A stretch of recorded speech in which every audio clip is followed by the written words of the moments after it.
Kali ini kita akan bahas lagi soal TWK untuk persiapan tes SKD CPNS 2026.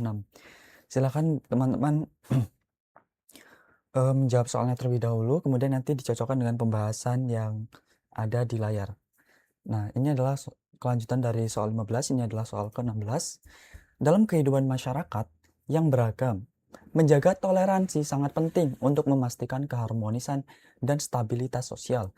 Tujuan utama kita menjaga toleransi dalam kehidupan sehari-hari adalah, nah ini tema tema untuk menjaga toleransi ya, atau tema nasionalisme kita. Nah, yang A, membantu setiap kelompok untuk tetap mempertahankan identitasnya tanpa merasa terpinggirkan. Yang ini positif. B, menciptakan kerukunan dengan mengutamakan kesamaan identitas dalam perbedaan. Yang ini tidak tidak tidak masuk karena apa? Menciptakan kerukunan dengan mengutamakan kesamaan identitas. Kita tidak bisa, karena Indonesia itu berbeda-beda, kita tidak bisa menyamakan identitas dalam perbedaan gitu. Misalnya suku A sama suku B itu kan mempunyai adat istiadat yang berbeda-beda, tidak dapat disamakan dalam satu identitas yang sama. Yang B kurang tepat. Yang C, memberikan ruang bagi setiap kelompok untuk berkembang sambil menghargai perbedaan. Positif. D, menyelesaikan perbedaan dengan mengedepankan kedamaian melalui pengertian bersama. Positif. Yang E, mengakomodasi perbedaan dengan kepentingan bersama demi kesejahteraan nasional. Positif. Nah, jadi teman-teman, kalau opsinya itu sama-sama, pilih opsi yang paling komprehensif dan paling menyeluruh gitu. Jadi jangan pilih opsi yang spesifik. Kita lihat ini kan terlalu spesifik, membantu setiap kelompok untuk tetap mempertahankan identitasnya tanpa merasa terpinggirkan. Jadi ini bukan.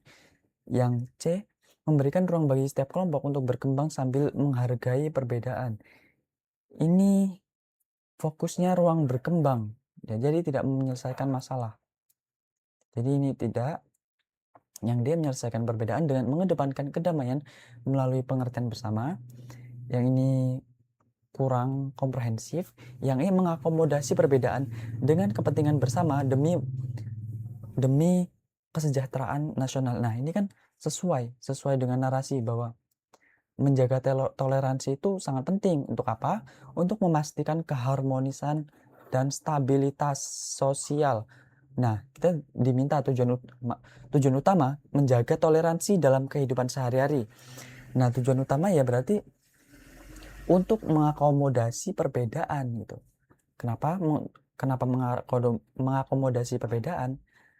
Karena Indonesia itu dikenal dengan budayanya yang sangat berbeda-beda, dengan adat istiadat yang berbeda-beda. Nah, dengan apa mengakomodasinya? Dengan kepentingan bersama, bahwa kita itu satu bangsa, kita itu satu bahasa, kita itu satu identitas, yaitu identitas Indonesia. Yang identitasnya itu apa? Identitas Indonesia itu bukan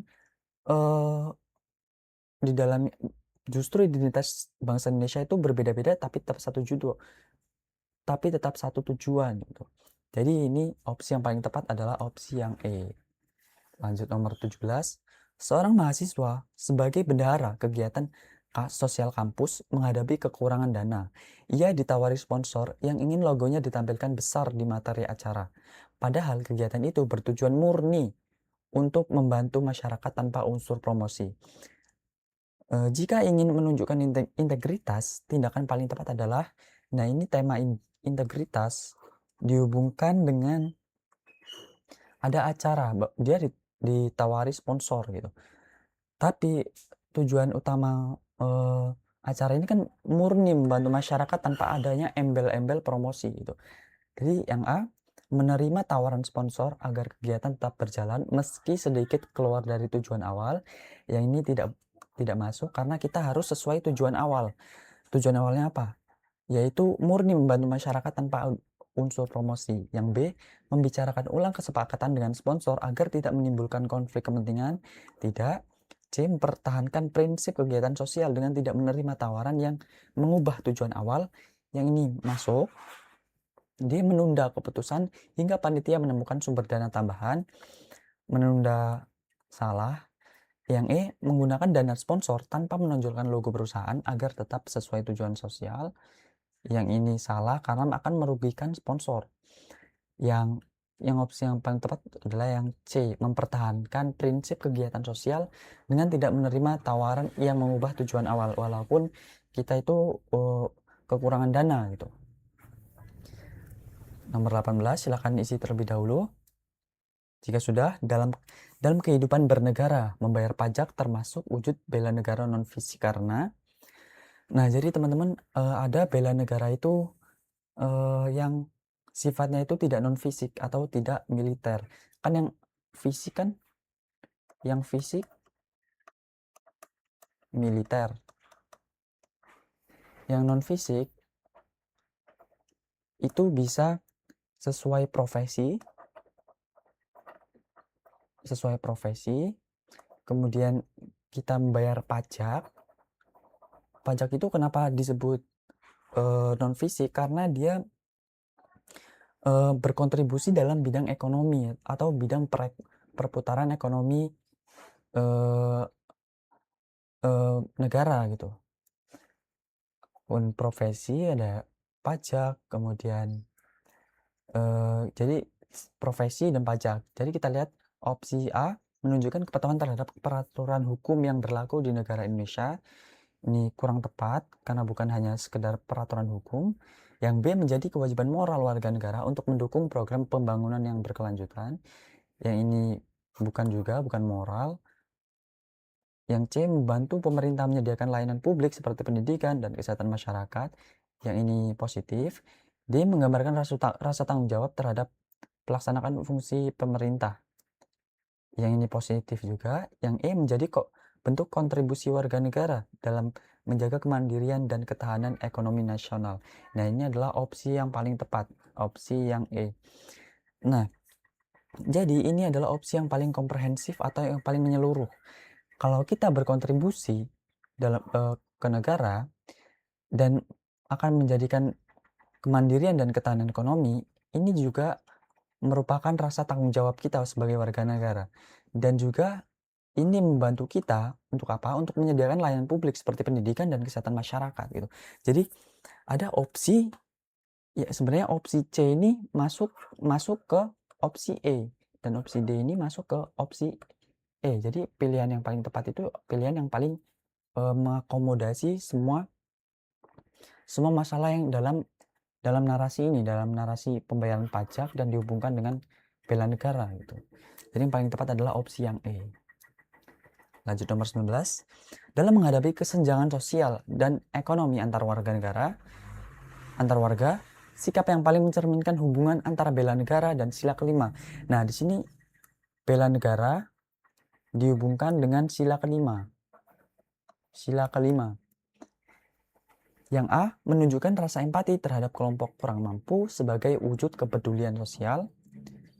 Ada yang ini rasa empati itu sila kedua. Yang B, berpartisipasi aktif dalam kegiatan pembangunan agar manfaatnya dirasakan seluruh lapisan masyarakat. Yang ini opsi 5. Nah, jadi apa bedanya opsi sila kedua dan opsi sila kelima? Opsi kedua itu lebih ke hubungan kita sebagai sesama manusia gitu. Hubungan empati, saling menghargai atau tidak mendiskriminasi sesama manusia. Sedangkan yang sila kelima itu hubungan kita dengan kepentingan yang lebih menyeluruh, kepentingan masyarakat secara keseluruhan, bukan hanya sekedar kita membantu warga, bukan hanya membantu korban bencana. Itu kan hanya kemanusiaan. Dan sila kelima itu keadilan sosial, artinya seluruh masyarakat itu mendapatkan manfaatnya. Yang C, mendukung setiap program pemerintah sebagai bentuk loyalitas terhadap negara. Ya, ini tidak, karena hanya mendukung pemerintah. D, menumbuhkan semangat kebersamaan agar masyarakat tetap harmonis di tengah perbedaan. Yang semangat kebersamaan itu sila ketiga ya. Ini hubungannya dengan persatuan. Yang E, menjaga persatuan masyarakat dengan menghindari pembahasan isu kesenjangan sosial yang sensitif. Yang ini juga sila ketiga gitu. Jadi opsi yang tepat adalah opsi yang B. Nomor 20, di era globalisasi dan kemajuan teknologi digital, penerapan nasionalisme modern di kalangan generasi muda akan memberikan dampak positif bagi masa depan Indonesia, terutama dalam hal yang A, meningkatkan daya saing individu agar mampu beradaptasi di lingkungan kerja internasional, positif. B, menumbuhkan sikap kritis dan kontribusi terhadap setiap kebijakan pemerintah di bidang teknologi, positif juga. C, mendorong pertumbuhan ekonomi kreatif dengan meniru tren budaya luar yang populer. Ini meniru tidak. D, memperkuat identitas dan karakter bangsa agar tetap kokoh di tengah pengaruh global. Ini masuk. E, membangun citra positif Indonesia di dunia melalui gaya hidup global yang modern dan terbuka. Ini tidak masuk. Nah, jadi di era globalisasi yang harus dilakukan pemuda-pemudi di Indonesia itu harusnya itu kita memperkuat dalam negerinya. Jadi kita memperkuat identitas dalam negeri untuk apa? Untuk menjaga dan menyaring pengaruh dari luar. Jadi bukan pengaruh luarnya yang kita basmi atau kita hilangkan, tapi identitas nasional kita yang harus kita perkokoh dan kuat gitu dalam mengarungi arus globalisasi. Jadi dalam diri kita sendiri, dalam negeri kita sendiri yang harus diperkokoh gitu. Jadi opsi yang paling tepat adalah opsi yang D. Nah, teman-teman itu tadi soal TWK, 5 soal TWK.